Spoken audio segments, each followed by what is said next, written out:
સ્વામિનારાયણ મિત્રો chapter start કરેલું હતું આપણે એસી ઓલ્ટરનેટિંગ કરંટ પ્રત્યાવર્તી પ્રવાહ શરૂ કરીને આપણે પ્રવાહ કે વોલ્ટેજના જે જુદા જુદા મૂલ્યો લખી શકાય એનું ડિસ્કશન કરેલું હતું. પ્રવાહ કે વોલ્ટેજ માટે આપણે કીધું હતું તત્કાલીન મૂલ્ય, બીજું કીધું હતું મહત્તમ મૂલ્ય, ત્રીજું કીધું હતું સરેરાશ મૂલ્ય અને ચોથું કીધું હતું આરએમએસ મૂલ્ય. એમાં ખાસ આ બે મુદ્દાઓની પ્રેક્ટિસ કરવા માટે પણ સૂચન કરેલું હતું કે ભાઈ સરેરાશ મૂલ્ય અને આરએમએસ મૂલ્ય માટે પ્રેક્ટિસ કરજો. ટેક્સ્ટબુકના ટોપિકની શરૂઆત કરીએ. ટેક્સ્ટબુકનો ટોપિક નંબર 7.2. એનો ખાલી પ્રસ્તાવના એસી શું છે ને 7.2 અવરોધક સાથેનો એસી.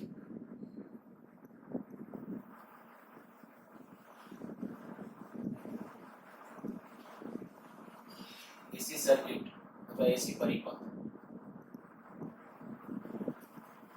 જ્યારે કોઈ અવરોધને એસી પ્રાપ્તિસ્થાન સાથે જોડેલ હોય ત્યારે વોલ્ટેજ કેવી રીતે બદલાય, પ્રવાહ કેવી રીતે બદલાય અને પાવર મુખ્ય આપણે આટલું ડિસ્કશન કરવાનું છે. આપણે જુદા જુદા જે પરિપથો લેવાના અત્યાર સુધીમાં આપણે ભણી ગયા હતા પરિપથના મુખ્ય ત્રણ પ્રાચલો અથવા ત્રણ ઘટકો: અવરોધ, ઇન્ડક્ટર, કેપેસિટર. અહીંયા બધાને આપણે વારાફરતી એસી પ્રાપ્તિસ્થાન સાથે જોડશું અને આટલી બાબતો ભણશું કે એનો વોલ્ટેજ, એનો પ્રવાહ કેવી રીતે બદલાય છે, વોલ્ટેજ પ્રવાહ વચ્ચેના કડા સંબંધો, કડા તફાવતો અને સાથે સાથે પાવરનું ડિસ્કશન. એ સૌથી અગત્યનો મુદ્દો છે. તો સૌથી પહેલા તો લે કે અવરોધ સાથેનો જે એસી સર્કિટ છે, માની લ્યો કે અહીંયા આપણે એક એસી પ્રાપ્તિસ્થાન, આ એસી પ્રાપ્તિસ્થાનની આપણી સંજ્ઞા આપણને ખ્યાલ છે. જ્યારે એને અવરોધ સાથે જોડેલ છે, આ અવરોધ કહીએ R. આ એસી પ્રાપ્તિસ્થાન માની લ્યો કે V બરાબર Vm sin ઓમેગા t. આપણો એસી વોલ્ટેજ છે આ પ્રમાણે બદલાય છે, V બરાબર Vm sin ઓમેગા t, અને એને કોઈ એક આપણે કહીએ કે ભાઈ આદર્શ અવરોધ સાથે જોડેલ છે. હું આદર્શ અવરોધ એટલે બોલું છું, અવરોધ છે એ આપણે ભણી ગયા હતા બે પ્રકારના. એક વાયર વાઉન્ડ, ત્રીજા ચેપ્ટરમાં આપણે ભણ્યા હતા વાયર વાઉન્ડ, અને બીજું કહેતા હતા કાર્બન અવરોધ. તો વાયર વાઉન્ડ અવરોધ હોય ને તો એને તો વાયરને ગૂંચળા સ્વરૂપે કેવી રીતે વાળવામાં આવે, અને વાયર વાઉન્ડ અવરોધ હોય તો એને એનો કે ગૂંચળું વળે તો ઇન્ડક્ટન્સ હોય. આપણે અહીંયા એવું કઈ નહીં, માત્ર પ્યોર રેઝિસ્ટન્સ હોય, જેને માત્ર અવરોધ હોય તો કાર્બન અવરોધ વિચારી શકો. તો આવો કોઈ એક અવરોધ R, મૂલ્ય જેનું આપણે R લીધું છે, એને આપણે કહીએ કે ભાઈ V બરાબર Vm sin ઓમેગા t એસી પ્રાપ્તિસ્થાન સાથે જોડેલ છે. પહેલા તો આપણે કહી શકાય પહેલા મુદ્દામાં તમારે આજ કરવાનું પરિપથનું વર્ણન કે ભાઈ આકૃતિમાં દર્શાવ્યા પ્રમાણે કોઈ એક R અવરોધકને V બરાબર Vm sin ઓમેગા t, કોષ લેવો હોય તો કોષે લઈ શકો. V બરાબર Vm sin ઓમેગા t એસી પ્રાપ્તિસ્થાન સાથે શ્રેણીમાં જોડેલ છે. કોઈ t સમય જો આમાંથી પસાર થતો પ્રવાહ આપણે નક્કી કરવો હોય, t સમય અવરોધમાં પસાર થતો પ્રવાહ I કહીએ તો ઓહમના નિયમ અનુસાર, ઓહમનો નિયમ શું? V upon R. V voltage કેટલા? તો કે Vm sin omega t upon R. હવે Vm upon R એને બદલે મારે લખવું શું લખી શકું? Im મહત્તમ પ્રવાહ, Im sin ઓમેગા t. તો આ થઈ ગયું આપણું પ્રવાહનું ઇક્વેશન. જો અવરોધકના બે છેડા વચ્ચેનો PD આ પ્રમાણે બદલાતો હોય, એ દેખીતી વાત છે કે અવરોધકને કારણ કે એ તો સીધું જ આના બે છેડા વચ્ચેનો PD કેટલો કહેવાય? તો કિર્ચોફના નિયમ ઉપરથી મારે ડાયરેક્ટ લખવું હોય કે ભાઈ કિર્ચોફના નિયમ પરથી, અથવા કયો કે ભાઈ પેરેલલમાં વોલ્ટેજ કેવો હોય? હંમેશા સરખો, V બરાબર IR. यहाँ V ने बदले लखिए Vm sin omega t, Vm sin omega t आया, અને આને સૂત્રનો કરતા બનાવો તો પાછું આપણો આત્વિક પરિણામ આવી ગયું. જે કયો એ બધું એકના એક છે. આ બરાબર તંત્ર રીતે ન દર્શાવો તો ચાલે, જરૂર નથી કઈ, ટેક્સ્ટ બુકમાં એ રીતે આપ્યું છે. ઓકે, ચાલો આપણો પ્રવાહનું સમીકરણ થયું I બરાબર Im sin omega t. Voltage કયો લાગુ પાડ્યો? તો વોલ્ટેજ sin લાગુ પાડ્યો. પ્રવાહ કયો છે? તો કે પ્રવાહ મેળવ્યો sin વિધેય અનુસાર મેળવ્યો. જો હું એક જ આલેખ પત્ર ઉપર વોલ્ટેજ અને પ્રવાહ વર્સિસ ઓમેગા ટી અથવા ટી નો આલેખ ડ્રો કરો. આ ઓમેગા ટી લખું તોય ચાલે. તો કે તો વોલ્ટેજ નો આલેખ કયો છે? વોલ્ટેજ નો આલેખ કયો છે? સાઇન વિધેય. સાઇન વિધેય કેવી રીતે શરૂ થાય તમને ખબર છે?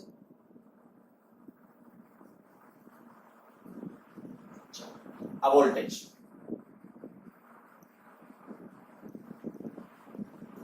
આ વોલ્ટેજ,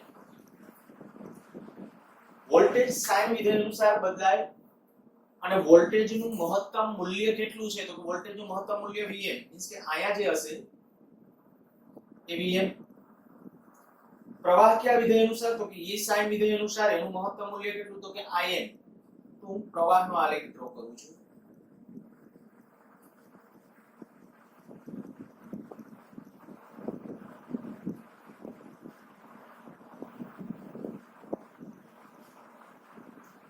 આ પ્રવાહ થાય. ડોટેડ લાઈન વડે જે દર્શાવેલો છે એ પ્રવાહનો છે અને અહીંથી અહીંયા સુધીનું આ જે મૂલ્ય છે એને કહી દઉં છું Im અને આ જે મૂલ્ય અહીંયા સુધીનું હતું આ મૂલ્ય કહી દઉં છું Vm. અહીંયા લખવાનું છે Vm. તો આ થઈ ગયો V I versus omega T અથવા ટી નો આલેખ. અહીંયા તમે જોઈ શકો છો વોલ્ટેજ જે સમય, કારણ કે બે સાઇન જ વિધેય અનુસાર છે તો એનો અર્થ એવો થાય કે બંને શૂન્ય એક જ સમયે થશે, બંને મહત્તમ એક જ સમયે થશે, પાછા શૂન્ય એક સમયે થશે, વળી મહત્તમ એક જ સમય. હા, મહત્તમ મૂલ્ય જે હશે અહીંયા મહત્તમ મૂલ્ય અહીંયા આપણે કેવું હોય તો આપણે કહી શકીએ મહત્તમ મૂલ્ય કેટલું છે? Im બરાબર Vm upon R. તો Im બરાબર Vm upon R એનું મહત્તમ મૂલ્ય છે. તો મહત્તમ મૂલ્ય આપણે કીધું એ પ્રમાણે એકનું વધારે રાખવું, એકનું ઓછું. અહીંયા મેં અત્યારે શું કર્યું છે? આ ઓછું રાખ્યું છે પ્રવાહનું. Im બરાબર Vm upon R, R વડે ભાગો છો તો વોલ્ટેજનું જે મહત્તમ મૂલ્ય છે એના કરતા R છે જો ગ્રેટર ધેન 1 રાખો, એક કરતા મોટો હોય તો Im કેવો આવશે? Vm કરતા નાનો. Im less than Vm. ખાલી આ આલેખ માટે મેં લખ્યું છે. R ગ્રેટર ધેન 1 હોય તો પાછો આ અવરોધ જે છે એક કરતા નાનો હોય તો Im મોટો થઈ જાય. યાદ રાખજો. તો પ્રવાહનો આલેખ આમ મોટો પણ ડ્રો કરી શકો. પણ આપણે જે આલેખો ડ્રો કરેલા હશે મોટા ભાગનામાં આપણે કહી શકીએ કે પ્રવાહ નાનો, કારણ કે વ્યવહારમાં જે અવરોધ હોય એ અવરોધનું મૂલ્ય છે એ લગભગ એક કરતા તો મોટું હોય જ. કોઈ તાર હોય કે બીજો કોઈ અવરોધક જોડ્યો હોય તો એક અવરોધ એટલે ટૂંકમાં 1 ઓહમ અવરોધ એટલે એની કોઈ ખાસ વેલ્યુ, ફટાફટ 1 ઓહમનો અવરોધ એટલે તો આપણે કહી શકીએ નાનકડા એવા તારના ટુકડાને પણ આપણે કહી શકાય કે 1 ઓહમનો અવરોધ હોય. સારું, ચાલો તો આ થઈ ગયું આપણા માટે વોલ્ટેજ અને પ્રવાહ એમના આલેખો. સાથે હું એ કહી શકીશ કે આ માત્ર અવરોધક ધરાવતા પરિપથમાં, આ માત્ર અવરોધ ધરાવતા એસી પરિપથમાં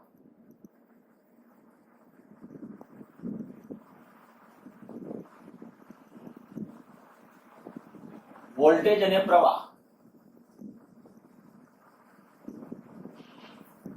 સમાન કળામાં છે, અર્થાત તેમના વચ્ચેનો કળા તફાવત શૂન્ય છે. આ મુદ્દો ખાસ યાદ રાખજો.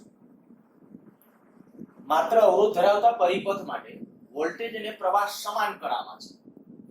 કળા કેમ? અહીંયા પ્રમાણે કે વોલ્ટેજની કળા કેટલી? Omega T. પ્રવાહની કળા કેટલી? Omega T.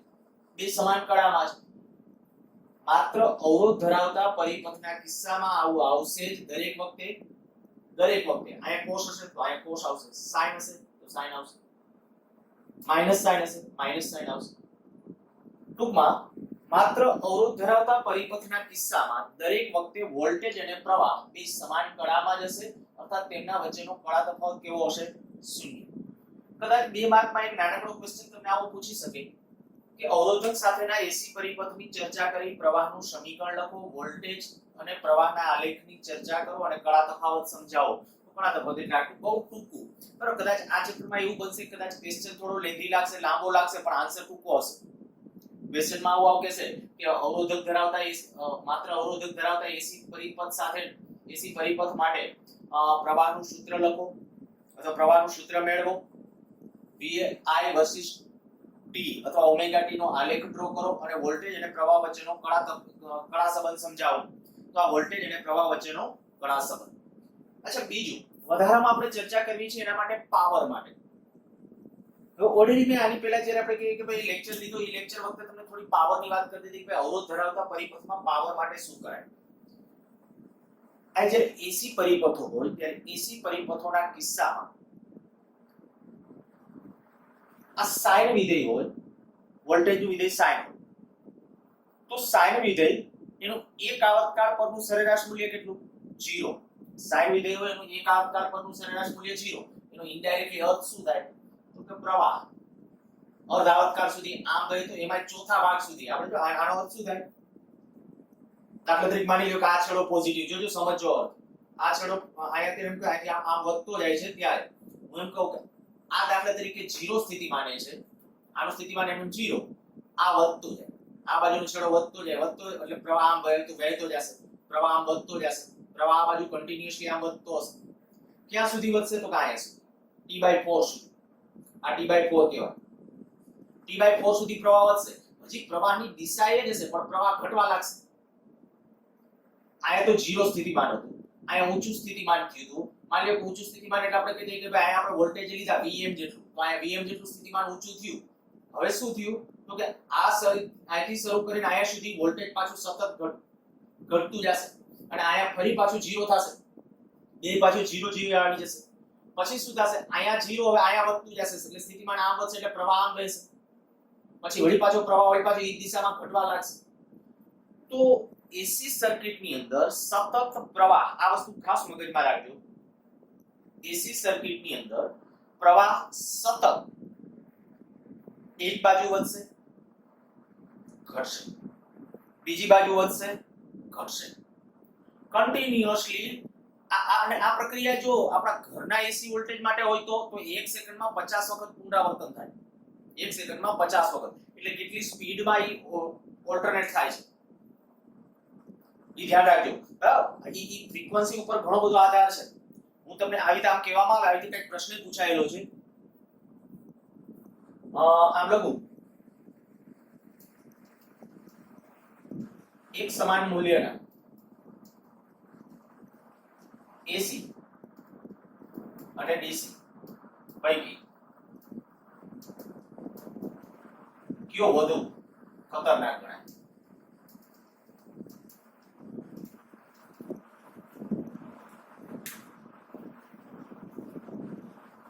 એક સમાન મૂલ્યના એસી અને ડીસી પૈકી કયો વધુ ખતરનાક ગણાય?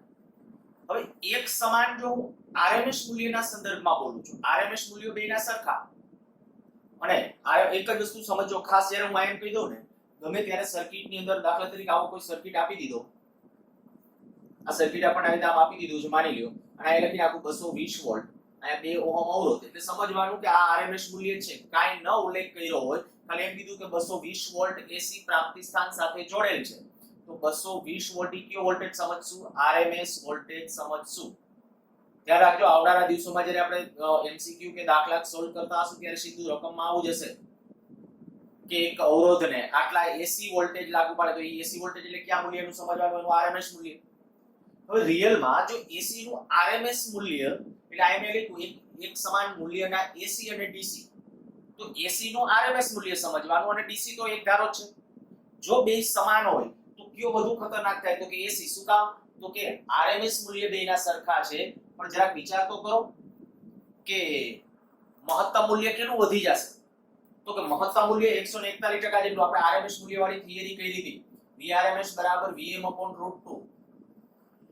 આપણા ઘરમાં જો આ 230 વોલ્ટ આવતો હોય, આ 220 કે 230 લ્યો, આ 230 લો, એને √2 વડે ગુણો આ Vm, તો લગભગ આ Vm નું મૂલ્ય છે ને 325 ની આજુબાજુ હોઈ જશે, અથવા 311 હું લખું, મને અત્યારે એક્ઝેક્ટ ખબર નથી, પણ સાદું રૂપ તમે આપી શકશો. 230 * 1.414 કરશો તો 311 ની નજીક અથવા 325 ની નજીક એવું કંઈક મૂલ્ય આવતું હશે. તો ત્યારે આપણે કહી શકાય કે ભાઈ આ મહત્તમ મૂલ્ય 311 વોલ્ટ થાય. તો ઝાટકો વધુ ખતરનાક લાગે. એટલે એક સમાન મૂલ્યના એસી અને ડીસી હોય તો વધુ ખતરનાક કયો? એસી. ધ્યાન રાખજો જવાબ. શું કામ વધુ એસી? તો કે આરએમએસ મૂલ્ય આનું પણ મહત્તમ મૂલ્ય તો એનું વધારે કહેવાય, અને મહત્તમ મૂલ્ય વધારે હોય તો આપણા બોડી માટે જ્યારે મહત્તમ મૂલ્યનો પ્રવાહ પસાર થાય, મહત્તમ વોલ્ટેજ હોય ત્યારે મહત્તમ મૂલ્યનો પ્રવાહ કહેવાય, તો એ છે આપણા માટે દુઃખદ હોઈ શકે. પણ એક સમાન મૂલ્યના એસી અને ડીસી હોય તો. ઓકે, આપણા ટોપિક ઉપર આવી જઈએ. ઇક્વેશન્સ તરીકે ક્યાંક લખી નાખજો.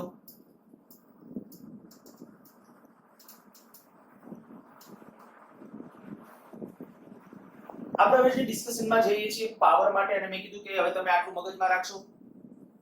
એક આવર્તકાળ ઉપર હું આનું સરેરાશ મૂલ્ય લઉં તો એક આવર્તકાળ ઉપર સરેરાશ મૂલ્ય કેટલું? 0. શું કામ? એ ખબર પડી ગઈ હશે તમને, કારણ કે થોડા સમય સુધી આ બાજુ પ્રવાહ વધશે, પ્રવાહ ઘટશે, આ બાજુ વધશે, પાછો ઘટશે, કન્ટિન્યુ આવું 1 સેકન્ડની અંદર ઘરના એસી વોલ્ટેજ માટે 50 વખત થાય. તો એક આવર્તકાળ ઉપર સરેરાશ વોલ્ટેજ 0, એક આવર્તકાળ ઉપર સરેરાશ પ્રવાહ 0 થાય, પણ પાવર 0 ન થાય. એક આવર્તકાળ ઉપર પાવરનું સરેરાશ મૂલ્ય એ શૂન્ય ન થાય, મીન્સ કે ઉષ્મા ઊર્જા શૂન્ય ન થાય. જો મારે પાવર ગણવો હોય, એટલે ક્વેશ્ચન તરીકે એક અલગ જ માત્ર અવરોધ ધરાવતા પરિપથમાં પાવર, માત્ર અવરોધ ધરાવતા પરિપથમાં પાવર. આ પાવરનું આપણે ડિસ્કશન કરવું છે તો શું કરીએ? તો કે પાવર જ્યારે આપણે લખો છે, તત્કાલીન પાવર મારે લખવો હોય, તત્કાલીન પાવર P બરાબર શું આવે? તો કે P બરાબર VI. તત્કાલીન વોલ્ટેજ કેટલા? Vm sin omega t. તત્કાલીન પ્રવાહ કેટલો? તો કે Im sin ઓમેગા t. આને હું આમ લખી નાખું, આ ટેક્સ્ટમાં નથી, હું વધારાનું લખું છું, આ પણ પાવર સમજાવવાનું છું પાછું. જો આયા તો આયા આપણે કહીએ કે ભાઈ આ Vm Im sin ઓમેગા, આયા sin ઓમેગા t, આયા sin ઓમેગા t, તો આવું થશે. આને આપણે લખી શકાય Vm Im upon 2 into 2 sin omega, sorry બે જગ્યાએ sin sin જ છે એટલે sin વર્ગ થઈ જશે.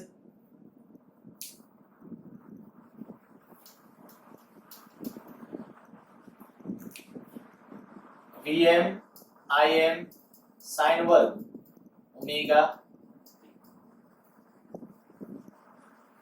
હવે તમને એ તો ખબર પડી જ જાય કે sin વર્ગનું મૂલ્ય 0 હોઈ શકે, sin વર્ગનું મૂલ્ય 0 હોઈ શકે, પણ માઈનસમાં ક્યારેય ન જાય, કારણ કે માઈનસ વાળું પદ હશે તો એનું મૂલ્ય વર્ગ થઈ જશે. આપણે તો અત્યારે ડિસ્કશન કરવાનું છે પાવરના સંદર્ભમાં, તો હું તમને આટલું ખાલી કહું છું, Vm Im sin વર્ગ ઓમેગા t. અને જો હું સરેરાશ પાવર વ્યાખ્યાયિત કરવા જાઉં, તત્ક્ષણ કોઈ એક ક્ષણે 0 હોઈ શકે. સરેરાશ પાવરમાં જવું હોય તો એમ કહીએ કે Vi પામતો સરેરાશ પાવર P. P ઉપર કાં તો બાર કરો, ટેક્સ્ટમાં બધી જગ્યાએ ઉપર બારની નિશાની છપકાયેલી છે, આપણે બાર કરવું હોય તો બાર, અમુક જગ્યાએ પાછું આ બ્રેકેટ એ કર્યા છે, આપણે બ્રેકેટ કરીએ છીએ, ચાલો આપણે બ્રેકેટ રાખો. આ સરેરાશ પાવર તો આવું કહીશું Vm Im sin વર્ગ ઓમેગા t. તો Vm Im એમનો આ Vm Im sin વર્ગનું સરેરાશ શું આવશે? sin વર્ગનું 1/2. યાદ હોવું જોઈએ. આ તો આ મૂલ્ય કેટલું થશે? Vm Im upon 2, અર્થાત કે મારે આ નામ લખવું તો આમ પણ લખી શકો Vrms into Irms. કેવી રીતે લખ્યું છે? તો કે આ જે છે Vm, આ 2 છે ને એના બે પાર્ટ નાખ્યા, √2 √2. તો Vm upon √2 એટલે Vrms અને Im upon √2 એટલે Irms. તો તમને એક ખ્યાલ આવી ગયો કે ખરેખર જો આ તત્કાલીન પ્રવાહ છે, તત્કાલીન વોલ્ટેજ છે, એનું મૂલ્ય કોઈ એક ક્ષણે શૂન્ય હોઈ શકે, અને જો કોઈ એક ક્ષણે શૂન્ય હોય તો ત્યારે તત્કાલીન પાવર શૂન્ય થઈ શકે, તત્કાલીન પાવર. પણ સરેરાશ પાવર, હા, સરેરાશ વોલ્ટેજ 0 થાય, સરેરાશ પ્રવાહ એ 0 થાય એક આવર્તકાળ ઉપર. હું બોલું છું એક આવર્તકાળ ઉપર સરેરાશ પાવર, સરેરાશ વોલ્ટેજ 0 થાય. સોરી, સરેરાશ વોલ્ટેજ અને સરેરાશ પ્રવાહ, સરેરાશ પાવર છે એ એક આવર્તકાળ પર એનું મૂલ્ય શૂન્ય થવાનું નથી. અને એ કેટલો મળે છે? તો કે આપણે કહી શકીએ કે sin વર્ગનું એક આવર્તકાળ પર સરેરાશ મૂલ્ય કેટલું આવે? 1/2 આવે. આ sin વર્ગનું એક આવર્તકાળ પરનું છે, તો આટલો પાવર છે એ Vi પામતો હશે એમ કહેવાય, મીન્સ કે Vrms into Irms. સૂત્ર પણ ખાસ મગજમાં રાખજો. તો તમને આના ઉપરથી કદાચ હજી મારે આમ લેવું હોય તો આ પરિણામને હું આવું લખી શકું, આને બદલે આપણે આમ લખાય છે Vrms પ્રવાહના Irms નું મૂલ્ય Vrms upon R. તો આપણા ઓલા જે પરિણામો હતા Vrms square upon R લખી શકાય આ પરિણામ.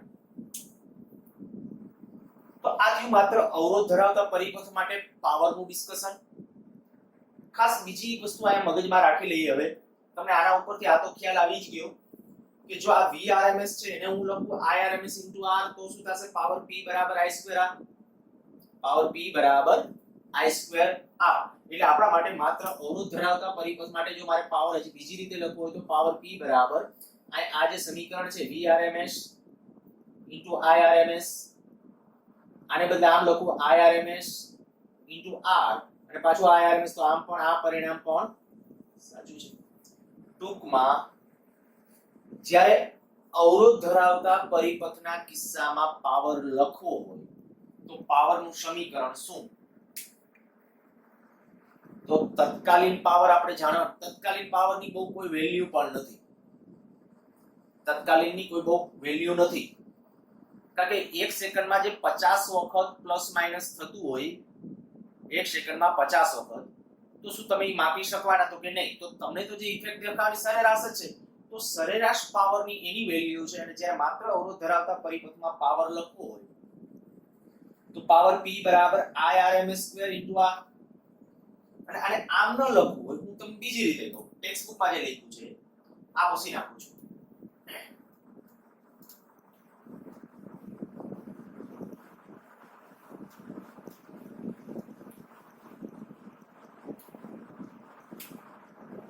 પાવર p બરાબર i2r. હવે i એટલે હમણાં આપણો એસી પ્રવાહ કયા વિધેય અનુસાર હતો? તો કે in sin omega t એનો સ્ક્વેર r.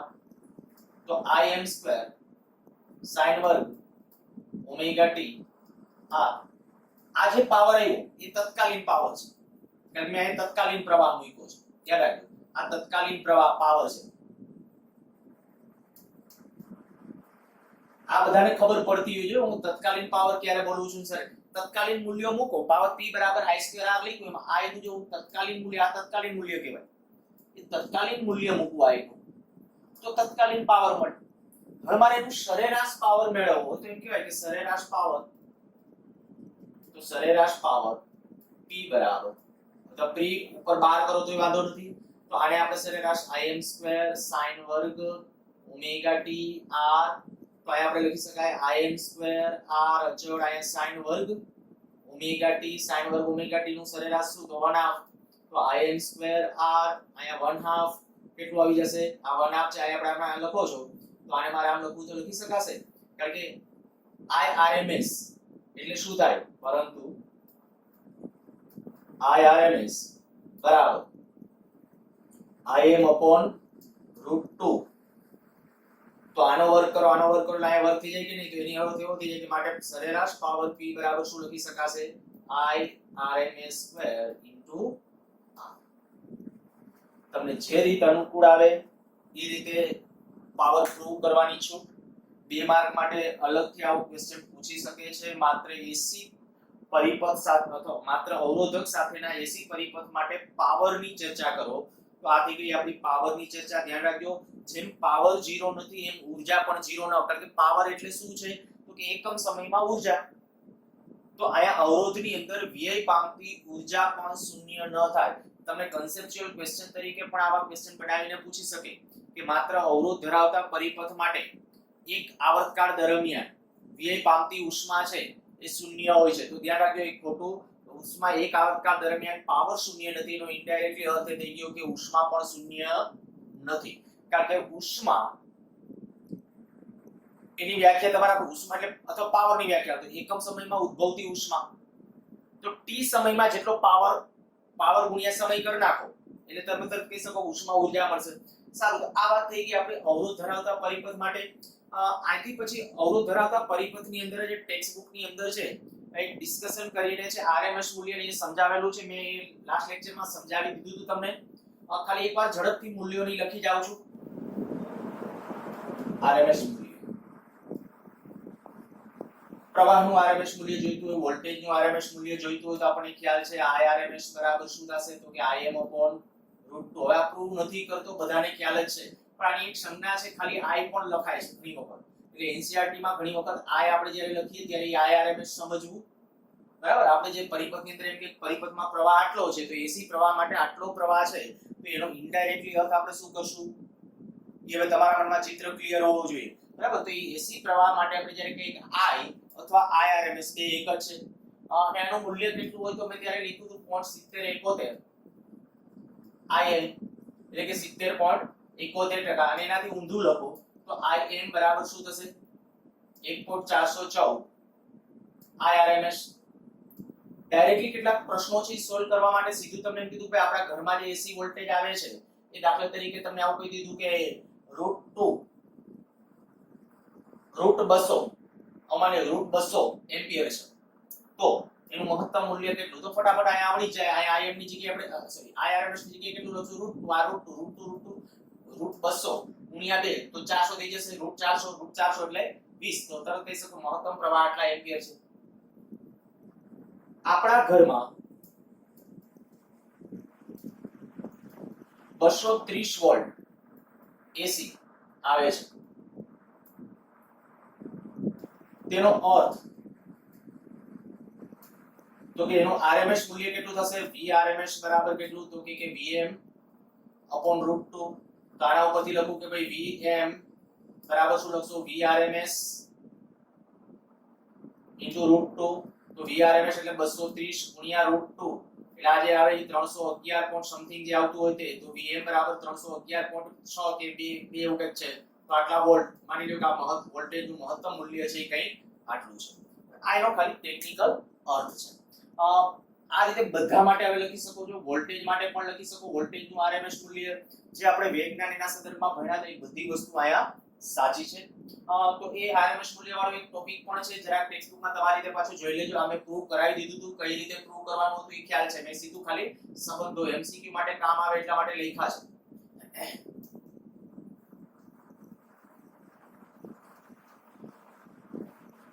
એક પરિપથ આપણે લાસ્ટ લેક્ચરમાં લીધો તો એવો ખાલી એક પરિપથ અહીંયા તમને આપી દો અને ફટાફટ આપણે આવું કરી દઈએ માની લ્યો કે અહીંયા એક અવરોધ અને અહીંયા આપણે એક એસી પ્રાપ્તિ સ્થાન આપણે જોડેલું છે એસી પ્રાપ્તિ સ્થાન આપણે કહી દઈએ કે ભાઈ V બરાબર 10 sin 10 pi t અહીંયા અવરોધ કહી દઈએ 10 ઓહમ તો પેલું પ્રવાહનું સમીકરણ બીજું સરેરાશ પ્રવાહ અને વોલ્ટેજ ત્રીજું સરેરાશ પાવર આટલી ટર્મિનોલોજી આપણે ગણવી છે પ્રવાહનું સમીકરણ તો કે પ્રવાહનું સમીકરણ જો આપણે જોયું તો આ વોલ્ટેજ આટલા છે તો પ્રવાહનું સમીકરણ સીધું આપણે લખી શકાય I બરાબર V by R તો V ને બદલે સમીકરણ લખી નાખો 10 sin 10 pi t upon R R એટલે કેટલું હતું 10 ઓહમ તો આપણું પ્રવાહનું સમીકરણ થઈ ગયું 10 10 કેન્સલ કરશો એટલે sin 10 pi t આટલા એમ્પિયર આ આપણે કહીએ કે વોલ્ટમાં છે તો અહીંયા આપણે કહી શકીએ આટલા એમ્પિયર પ્રવાહનું સમીકરણ થયું સરેરાશ પ્રવાહ અથવા સરેરાશ વોલ્ટેજ આ પહેલાનો જવાબ બીજો સરેરાશ વોલ્ટેજ અથવા સરેરાશ પ્રવાહ 0 સાબિત કરવાની હવે જરૂર નથી કારણ કે તમને ખબર જ છે કે sin કે cos વિધેય અનુસાર હોય તો એકાકાર પર એનું સરેરાશ મૂલ્ય આપણને કેવું મળવાનું છે 0 સરેરાશ પાવર તમે બે રીતે મેળવી શકો છો આપણે હમણાં અવરોધ ધરાવતો ડાયરેક્ટ સૂત્ર લખ્યું તો એ પાવર P બરાબર Vm Im upon 2 અથવા Vrms Irms upon 2 તો Vm કેટલું મહત્તમ વોલ્ટેજ કેટલા 10 મહત્તમ પ્રવાહ કેટલો અહીં મહત્તમ પ્રવાહ જો અહીં મહત્તમ પ્રવાહ 1 ગણાય છેદમાં 2 તો કેટલા આવશે 5 વોટ આ થઈ ગયો આપણો ત્રીજો આન્સર તો આવી રીતે તમને પ્રશ્ન પૂછી શકે નેક્સ્ટ માની લ્યો કે આવી રીતે આમ કહીએ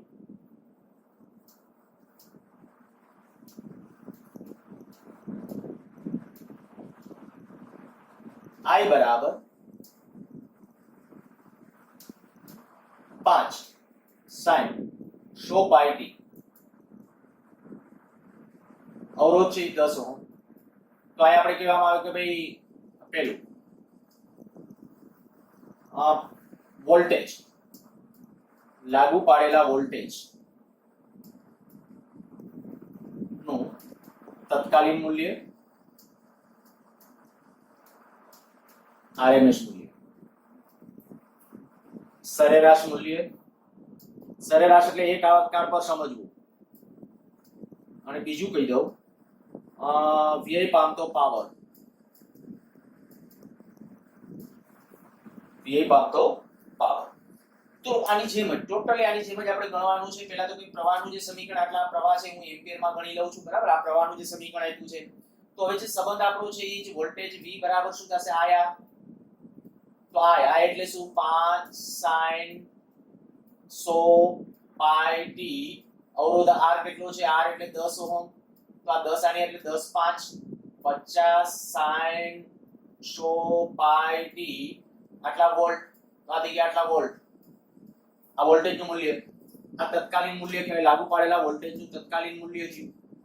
આરએમએસ મૂલ્ય કેટલું, બરાબર. તો આરએમએસ મૂલ્ય જોઈતું હોય તો આપણે કહી શકાય Vrms બરાબર Vm/√2. Vm કેટલું, 50 50/√2.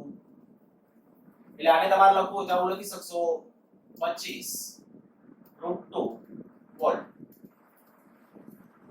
સરેરાશ મૂલ્ય કેટલું, તો કે V એવરેજ અથવા V, ઓકે હું આમ લખું છું V એવરેજ. તમે બાર કરીને કરો તોય ચાલશે, બ્રેકેટ કરીને કરશો તોય ચાલશે, 0.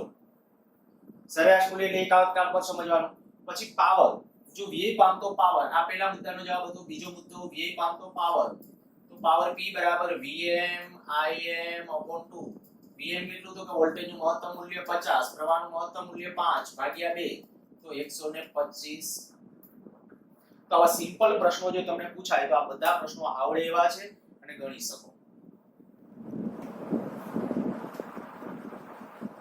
જેમ અવરોધ માટે લીધું એવી રીતે ઇન્ડક્ટર, કેપેસિટર માટે, એના માટે આપણે ડિસ્કશન કરી શકાય, પણ ઇન્ડક્ટર અને કેપેસિટર માટે ડિસ્કસ કરી શકાય. એના માટે પહેલા એક રીત શીખીએ, ફેઝર.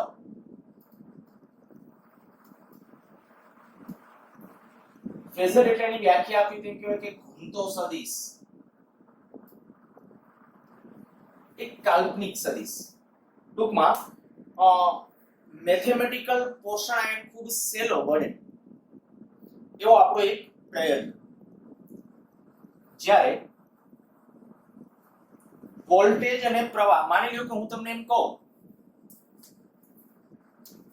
કે I બરાબર Im sin ઓમેગા t, આ અનુસાર પ્રવાહ બદલાય છે. તો આમાં તમને એ તો ખબર પડે છે કે ભાઈ જુદી જુદી ક્ષણે પ્રવાહ કંઈક જુદો છે. કયો, તત્કાલીન પ્રવાહ. આ પ્રવાહનું મૂલ્ય જુદી જુદી ક્ષણે જુદું જુદું છે. હવે આ પ્રવાહ જો જુદી જુદી ક્ષણે જુદી જુદી રીતે બદલાતો હોય તો આખા પરિપથનું બિહેવિયર સમજવા માટેનું મેથેમેટિક્સ માટે ફેઝર. ધારો કે અત્યારે આ ઘૂમતો સદિશ શું કામ નામ પડેલું છે, આને રોટર પણ બોલાય. રોટર, ઘૂમતો સદિશ શું કામ નામ પડેલું છે, તો કે દાખલા તરીકે આપણે કહીએ મારે આનો જ ફેઝર દોરવો છે એવું સમજી લઈએ. V બરાબર Vm sin ઓમેગા t અને I બરાબર Im sin ઓમેગા t નો ફેઝર દોરવો છે.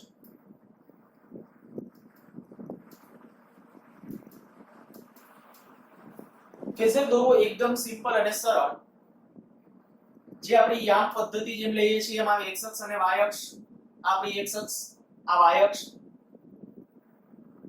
આપણે શું કરવાનું, દાખલા તરીકે હું આનો ફેઝર ડ્રો કરું. સાચો ફેઝર એક્ઝેક્ટલી જ્યારે ડ્રો કરવો છે ત્યારે જેનું મહત્તમ મૂલ્ય આટલું હોય અને જેનો ધન x દિશા સાથેનો કોણ એની કળા જેટલો હોય, કળા કેટલી છે ઓમેગા t, એવો સદિશ ડ્રો કરી નાખો તો એને કહેવાય એનો ફેઝર. જો હું ડ્રો કરું છું દાખલા તરીકે આ રીતે, આને કહું છું V, સોરી Vm, જેનું મૂલ્ય કેટલું રાખવાનું, આના જેટલું Vm જેટલું, અને જેનો કોણ કેટલો ધન x દિશા સાથેનો ઓમેગા t, તો આ થઈ ગયો આના માટેનો ફેઝર. તમને એમ થાય કે આમાં શું કાઈ સહેલું પડે, તો કે આમાં નહીં, પણ હવે આની પાછળ જે ખરેખર બીજગણિત જે ટૂંકવું પડશે ને એ ખરેખર જોવા જેવું છે.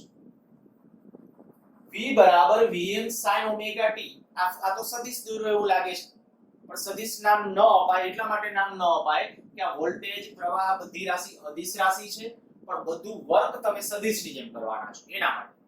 એટલે એને રૂપાળું નામ આપી દીધું છે આપણે ફેઝર. સમજી ગયા છો હું આવું શું કામ કહું છું? બરાબર, ફેઝર એક કાલ્પનિક સદિશ છે. પ્રેક્ટિકલી જેમ વેક્ટર ફોર્મ એટલે કે વોલ્ટેજ પ્રવાહ અદિશ રાશિઓનું વર્ણન સદિશની જેમ આપણે જાણે કે કરીએ છીએ, અને બધું એની જેમ જ ખરેખર એના સરવાળા બાદબાકી જેમ આપણે ઓળખીએ ત્રિકોણની રીતને સભાજક બધું અહીંયા ખરેખર એપ્લાય થઈ શકે,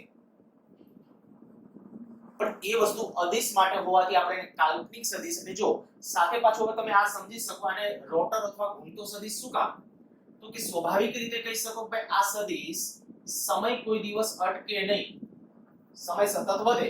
જો સમય સતત વધે તો આ સદિશ આ બિંદુને અનુલક્ષીને આમ પરિભ્રમણ કરતો હશે,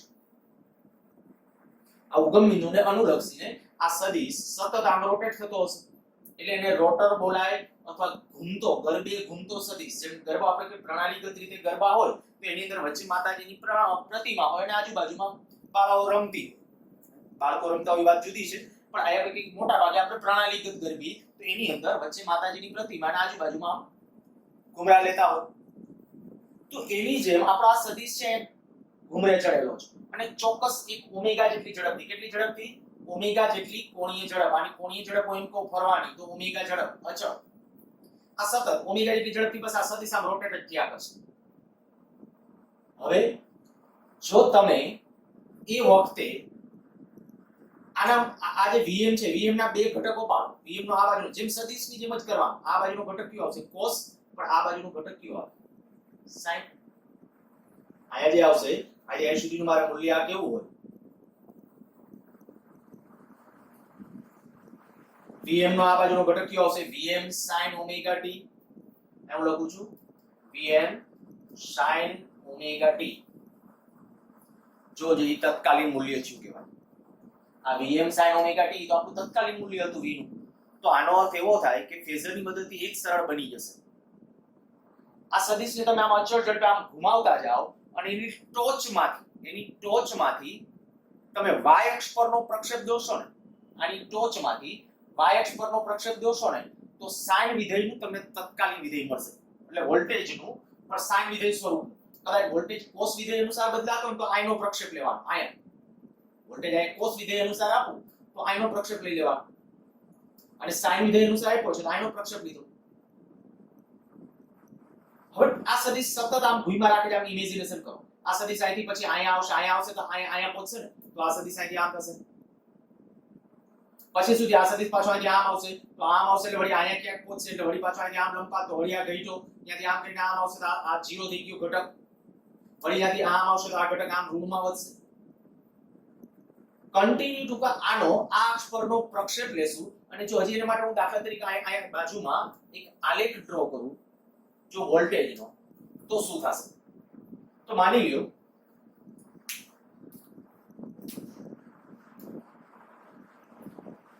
આ આપણે v લીધું છે ને, vm નું મહત્તમ મૂલ્ય એટલે આ સદિશ અહીંયા ભટકાય ત્યારે આ vm અહીંયા છે. જો ત્યાં સુધી હોય તો હું અહીંયા કહું કે vm દાખલા તરીકે ત્યાં સુધી, તો આલેખ આ રીતે આમ જશે.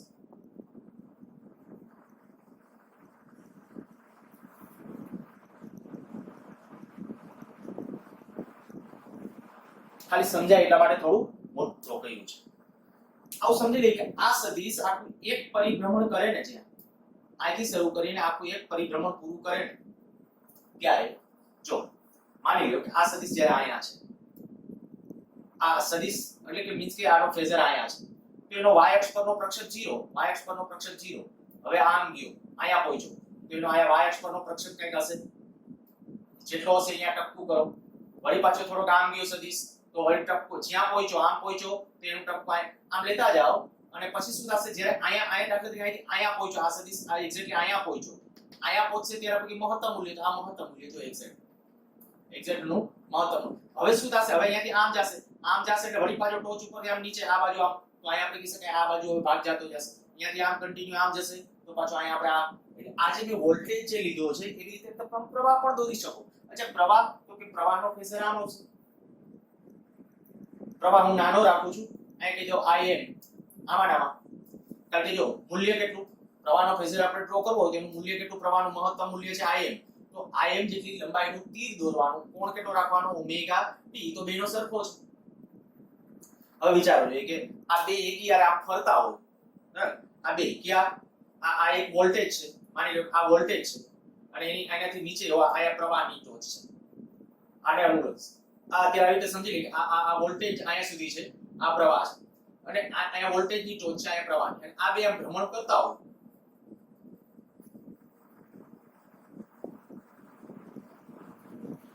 ત્યારે એની ટોચમાંથી તમે જે પ્રક્ષેપ દોરો, આની ટોચમાંથી પ્રક્ષેપ દોરો એટલે અહીંયા આવશે, આની ટોચમાંથી તો પ્રવાહનો અહીંયા આવશે, અહીંયાથી વળી પાછા આમ જાવ આમ જાવ આમ જાવ નીચે જાશો તો શું થશે જોવો જોઈએ, ઈ જ કન્ડિશન બધી લાગુ પડશે. તો એનો અર્થ કે અહીંયા જો પ્રવાહનો તમે એનો આલેખ ડ્રો કરો તો કંઈક આપણને આ રીતે આમ મળશે. શૂન્ય તો બે એકી આરે શૂન્ય થશે, મહત્તમ તો એકી સાથે મહત્તમ થશે, આ પ્રવાહ આવશે અને ઓલો આપણો આલેખ તો એ કયો હતો વોલ્ટનો. તો આ VI વિરુદ્ધ ઓમેગા ટી નો આલેખ.